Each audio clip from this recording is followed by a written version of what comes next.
Dr. Watson, would you kindly close the door behind you so that we can limit the price of your carelessness to merely hours of work rather than days? My apologies, Mr. Holmes. I found myself rather taken aback. I saw tidier houses in war-torn Afghanistan. Are those my surgical needles? I ran out of tacks and the matter required immediate attention. Was that my supper? Plainly not, for I was the one who ate it. I set it aside for this evening. And for that I am grateful. Is that my bed? Watson, since you've proven yourself a master of observation, might I ask you to apply your skills to a more pertinent question? Namely, the whereabouts of today's newspapers. They are the key to everything. The newsboy is usually reliable. Medically speaking, I often find that the key to everything is good sleep. In a bed. Your papers are here, on the table. Let us see what the postman brought today.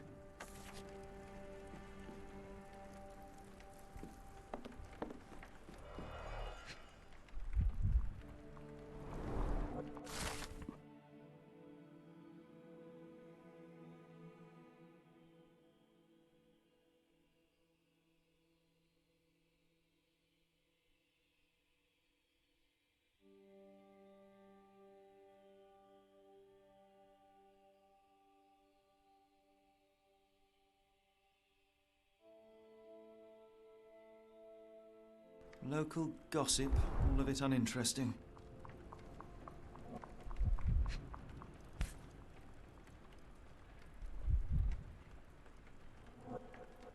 Your order from Barnes' bookshop has arrived, Doctor. Barnes insists on delivering the books to our door, even though we could easily walk to his shop. That's good service. Another letter from Werner. I never reply, but they keep coming.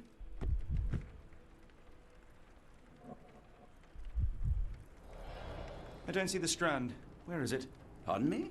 I am on the precipice of uncovering a pattern of crime across London spanning many months and involving many men. The missing paper cannot be a coincidence. That's preposterous. My dear fellow, life is infinitely stranger than anything which the mind of man can invent. Well, life used your newspaper to wipe its posterior, so after that unpleasant discovery this morning, I disposed of it. But in lieu of the Strand, perhaps I can deliver you something equally tantalizing. I have just returned from a patient of mine, Captain Stemwick, who... No, that will not do. Grab your coat, Dr. Watson. Let us hope nobody has collected the dustbin.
The dustbin is yours for the digging, Mr. Holmes.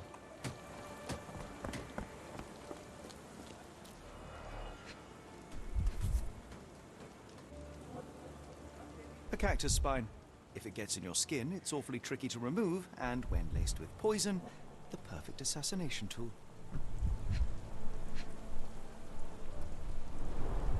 You were mistaken, Dr. Watson. The paper was indeed dirtied, but not how you implied. It's potting soil. See, Watson? The conspiracy is real. Someone tried to poison me. Poison? You? That's madness. Get the Strand. Get your copy of the Strand here. Sorry, Mr. Holmes. I just sold my last paper. Blast. Then why are you still here? Boss pays by the hour. No sense in returning early. You're a bright child. I presume you see everything that goes on around here? Nothing gets past me, mister. Then tell me, did you notice anyone suspicious at my door this morning? Like the man with your newspaper? Precisely. What do you know? I know the value of a shilling. Dr. Watson, Sure, now I can take the day off.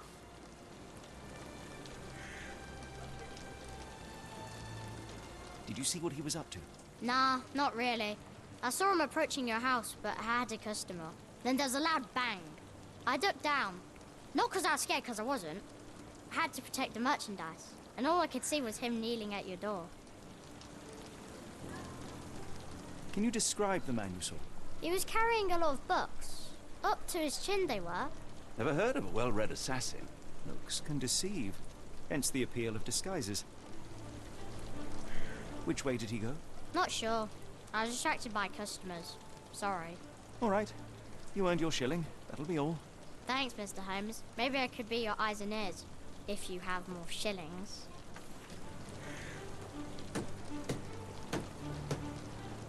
Get the Strand. Get your copy of the Strand here.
From that, Mr. Holmes, murder? Yes, Barnes has his quirks, but he also has his scruples. Not every pawn knows it's part of a game.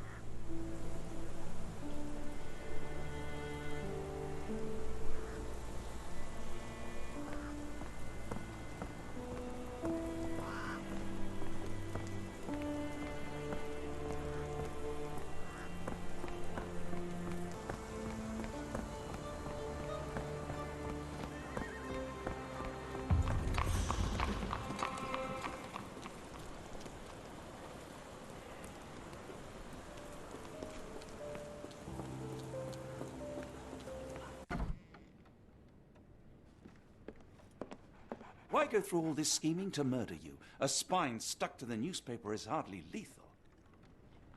A ruined newspaper is hardly the end of the world. We can always buy another.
Mr. Barnes, a word.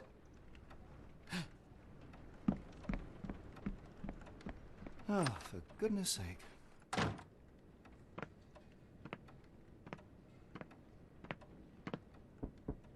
Who goes there?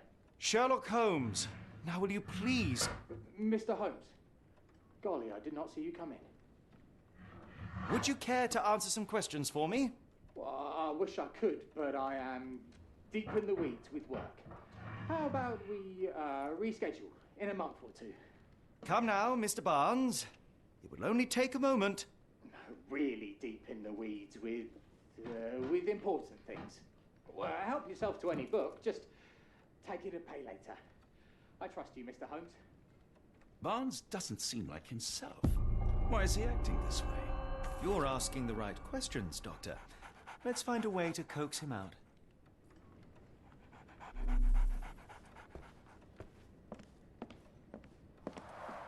The ladder is broken, recently, judging by the freshness of the wood.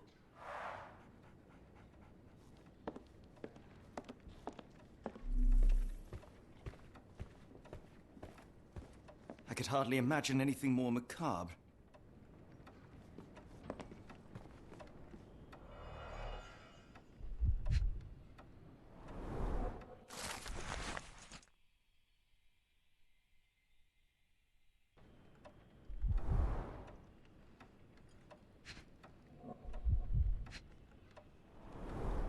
Basics of cryptoanalysis, cryptography in Egypt.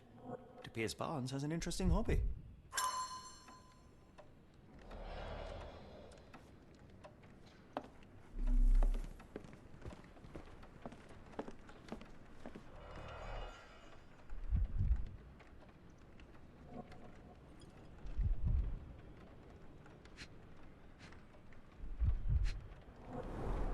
An improvised stand, but it does make the flowers more visible.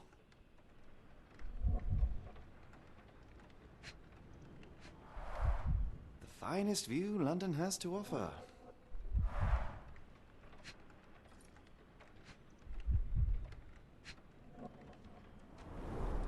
In the language of Mycroft's secret agents, it's a sign.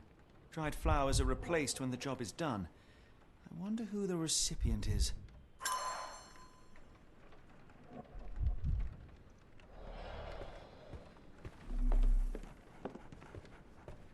Barnes has always been a little odd, but this is uncharacteristic even for him. We're looking for a cactus needle in a haystack. A spine in a book stack? No, come on, Watson, think.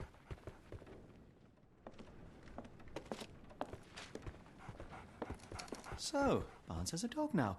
Who's a good boy? So, Barnes has a dog now. Who's a good boy? But I can't hear you. Please come back later.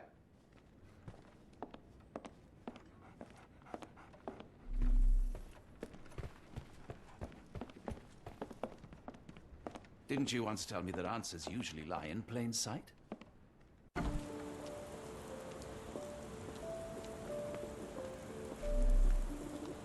Hello there. What's your name? Lily. I know, not very original. The weather is dreary, isn't it? To be fair, my flowers could use the rainfall.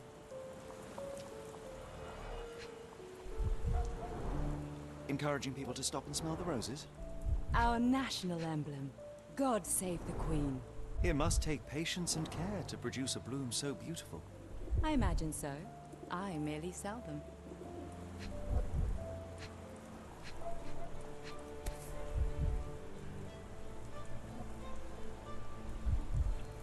Familiar spine? Is this what I found in my dustbin?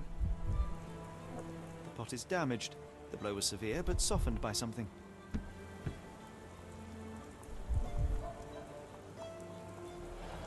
Anything tickle your fancy, Mr. Holmes?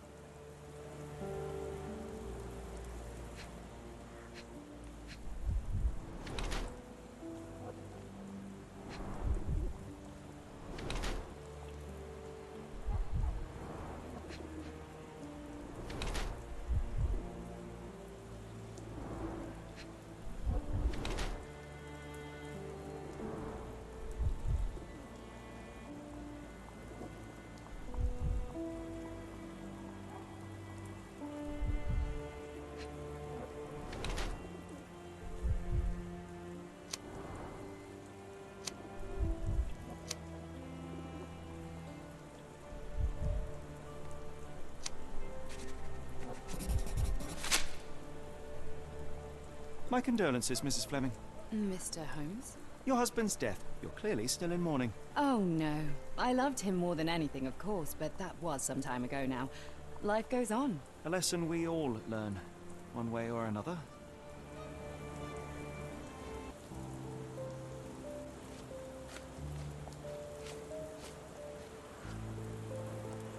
I don't know anything about this, sorry.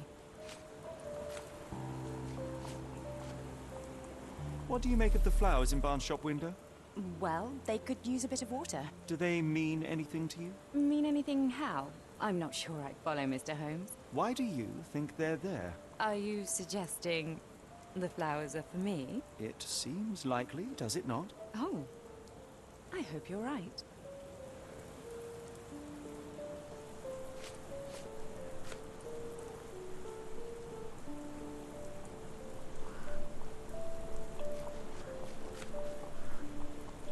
I don't know anything about this, sorry.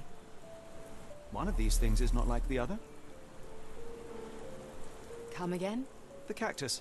Those fearsome spines can prove a devil to remove, and the sap is often toxic. And a rose thorn can give you tetanus, but we still grow them. The cactus seems comparatively harmless, though you have me thinking it must be valuable. I was under the impression that you knew its price already. Your guess is as good as mine. The first time I saw this cactus was when I came back from my break. Are you familiar with Mr. Barnes? Yes. No, not really. Well, in a way. What on earth does that mean? I know who he is, of course, but we haven't shared much more than a look. A look? Yes. Each morning I go for a walk in the park with my dog, and most days I spot Mr. Barnes there with his new puppy, so we see each other. Actually, we once met briefly while our dogs played. He was quiet and seemed unsteady as he approached, but since then, we've never spoken. I often see him staring through the shop window. Sometimes I wonder what he thinks about that would etch such longing onto his face.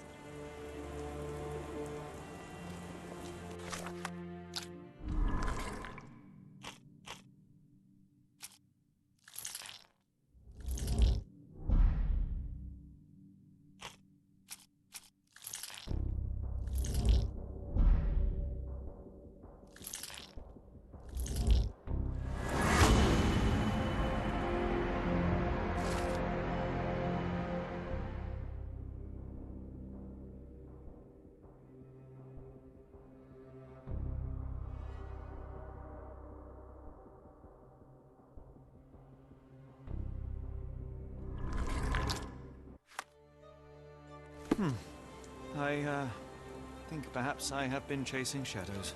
Do not despair, Mr. Holmes. Even the best of us make mistakes.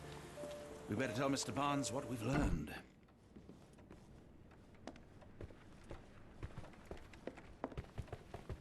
Mr. Barnes, I know what you did, and I know why you did it. I'm sorry, Mr. Holmes. I can't hear you very well from behind the door. You ordered a cactus from the plant catalogue and then left it for Mrs. Fleming as a gift. You place flowers in the window to get her attention and wear high heels to appear taller and more desirable. You are her secret admirer. I couldn't read this morning's edition of The Strand because it was covered in soil and spines. I know you dropped a cactus on it and then fled. Barnes, it's Dr. Watson. Rest assured we are not interested in disclosing your personal affairs to anyone, including Mrs. Fleming. Please come out. All right, then.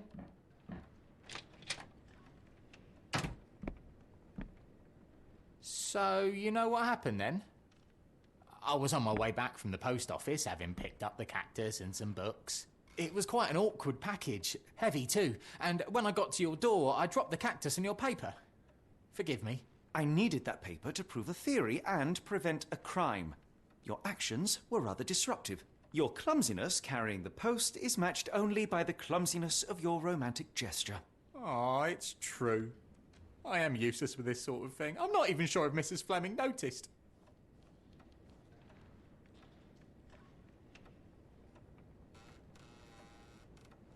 As in most things in life, truth is the answer. Cease with the abstruse signals and anonymous gifts, and simply talk to the woman. What is the worst that can happen? She rejects you, and you are freed from this endless purgatory. That... Yes, you are correct, of course. I do have a slight tendency to overthink things. Thank you. So, at last, we return to the matter of the paper. I'm investigating a string of burglaries. Did you perhaps read of any before the edition was spoiled? I don't recall, but you're welcome to read our copy for yourself. You had an issue of The Strand here all along? Well, naturally. I am a bookseller. I have a subscription to every magazine and newspaper in London. So you ought to be familiar with the concept of burying the lead. Oh no, my apologies, Mr. Holmes. I'll make it up to you however I can. I am an expert on obscure languages and translation and Yes, okay. Just give me the paper.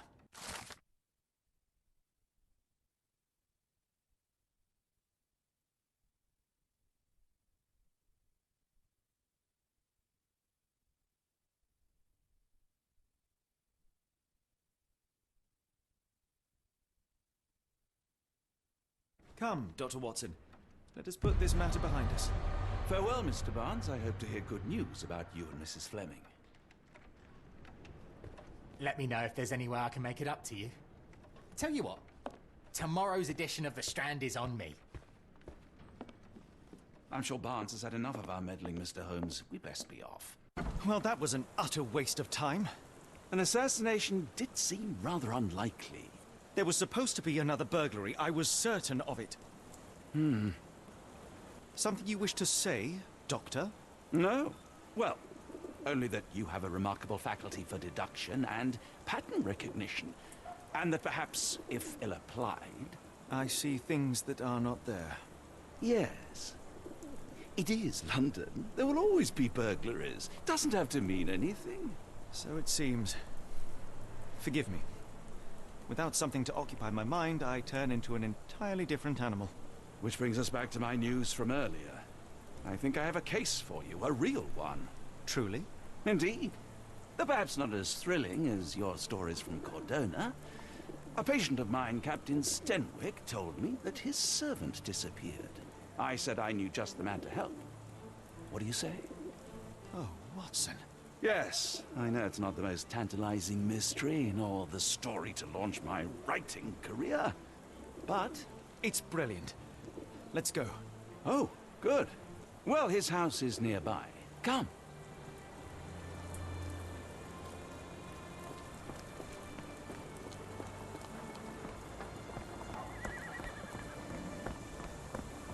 Not much further now. Is this lousy attitude of yours because of my altercation with Inspector Lockhart? Did he put you up to this? Sir, the inspector has nothing to do with it. I'm telling you the same thing I tell anyone seeking a missing person. Good day, gentlemen. Forgive the intrusion. Captain Stenwick, this is my colleague Sherlock Holmes, the consulting detective I told you about. At last, a professional. This useless officer refuses to do anything about Kimmy here, my missing servant. What was your name again? I shall be certain to inform your superiors. Sergeant Ruffles. And it's my superiors who made this decision, sir.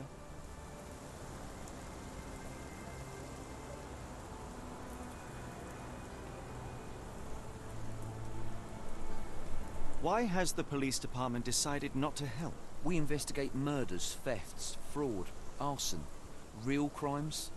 A servant walking away from his master is not our highest priority. That said, if we find Kimahia breaking the law, we'll be sure to notify Captain Stenwick. Have there been other disappearances lately? Of course, here and there.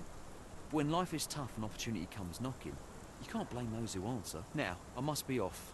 Best of luck in your search. You heard that, didn't you? The way that man spoke to me. I shall need your written testimony. Then we can lodge a complaint. Captain, perhaps Mr. Holmes' time is better spent learning about your servant, so that he may begin his investigation. Ah, yes. Quite right. Fire away. Tell me about Kimahia. He's foreign. A Maori. All the way from New Zealand. Biggest man you've ever seen. And as strong as two. Dark hair and fearsome tattoos.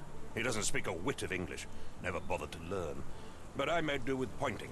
I invested a lot of money in him, so he must be found.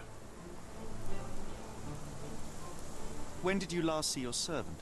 Kimmy here normally brings me the morning papers, but yesterday I had to get them myself. He must have escaped the night before yesterday.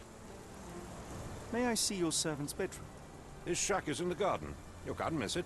Did you search the room? Of course, but only to check he wasn't lying dead inside. Everything seemed normal at a glance. I take it this is the first time Kimahir has vanished? Undoubtedly. The man seemed terrified of the city. I think it was all the noise. He never left this estate. Should he cause any damage, I will bear the responsibility, for it was I who rescued him from savagery and brought him here to England in the first place. Is there any reason Kimahir may have left? I should think not. He had all he could have wanted. Gainful employment, new clothes, and all the cabbage he could eat. Did Kimahir make off with anything of value? Heavens, no. I would have mentioned it to Sergeant Ruffles. Still, he must have fled with some money on his person. No. I kept his wages in my safe. For security. All right, Captain. I think I have enough to get started. We shall first take a look around the mansion. Go ahead. I'll be here, mentally drafting my complaint.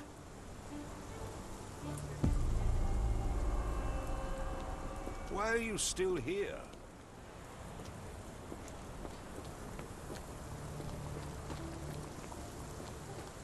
Stenwick makes his servant live in a tool shed. You think you know someone.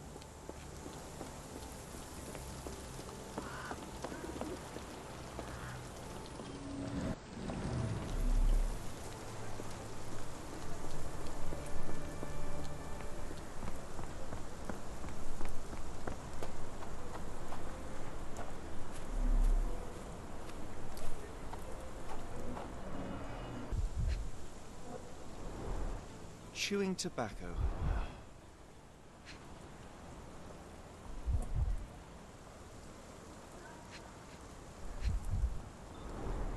A shoe print, roughly size 11, with a worn-out sole. These are a workman's boots.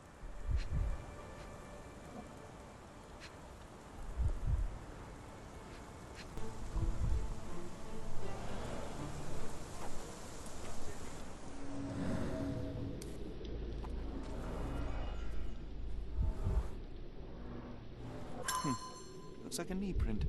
Someone knelt here. The amount of chewing tobacco suggests they were waiting a while. Amazing, Mr. Holmes. To read the ground like an open book.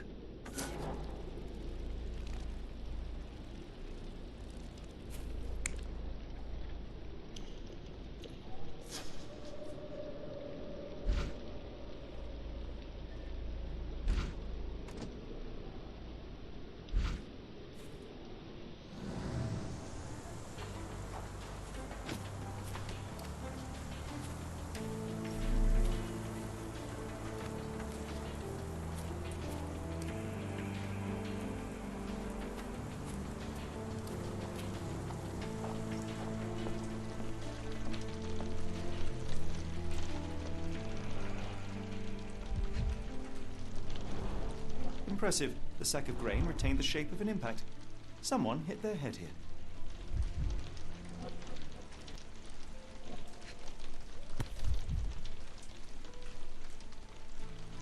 A small navy spyglass.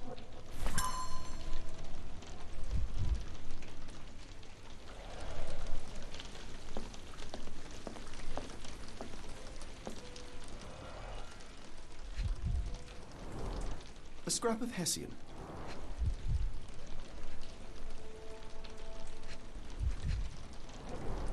These were sturdy boxes. It would have required a serious blow to break them.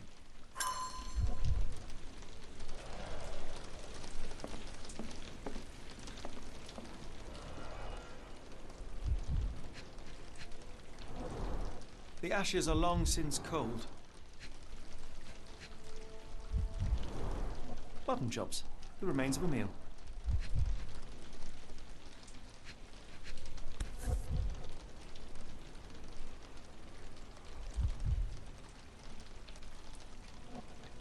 A heavy chemical odor.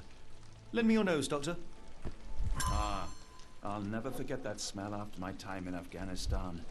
That's an opioid, Mr. Holmes, a narcotic. Clothes made of Hessian. Is Stenwick really so miserly? A Maori nose flute. Ngurus, they're called. Clothes made of Hessian. Is Stenwick really so miserly?